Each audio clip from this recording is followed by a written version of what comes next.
Ja neću da dignem ruku na svog brata, vrijeme je da kažem, dosta nam je rata. Svi smo mi ljudi, a malo ko je čovjek, ne živimo u zabludi, ovdje za uvijek.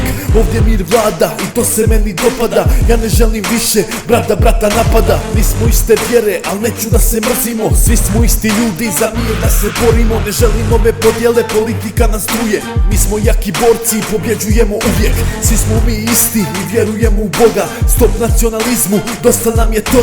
Ali djecu truju sa pričama iz prošlosti, pa se uvijek mrze i postaju nacionalisti. Repujem za vas, ja vas uvijek poštujem, samo od pravih ljudi respekt ću da dobijem. Ja volim svoje, ali tuđe poštujem, uvijek sam uz vas, ja neću da vas plujem. Dijeli nas vjera, ne želim da se mrzimo, za budućnost našu treba da se borimo.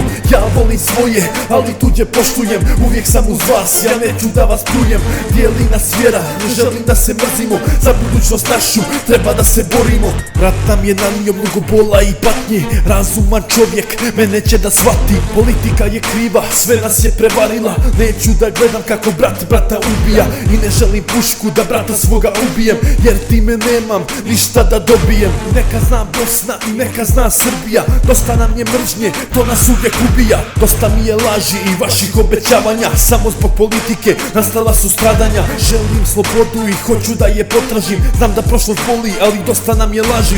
Prolili smo krv, ali želim promjene, da Bog našu sreću ka pravom putu okrene. Jako sam musliman, ja neću da vas mrzim, ja ću poštovanje uvijek da vam pružim. Ja volim svoje, ali tuđe poštujem, uvijek sam uz vas, ja neću da vas pljujem. Dijeli nas vjera, ne želim da se mrzimo, za budućnost našu treba da se borimo. Ja volim svoje, ali tuđe poštujem, uvijek sam uz vas, ja neću da vas pljujem. Dijeli nas vjera, ne želim da se mrzimo, za budućnost našu treba da se borimo.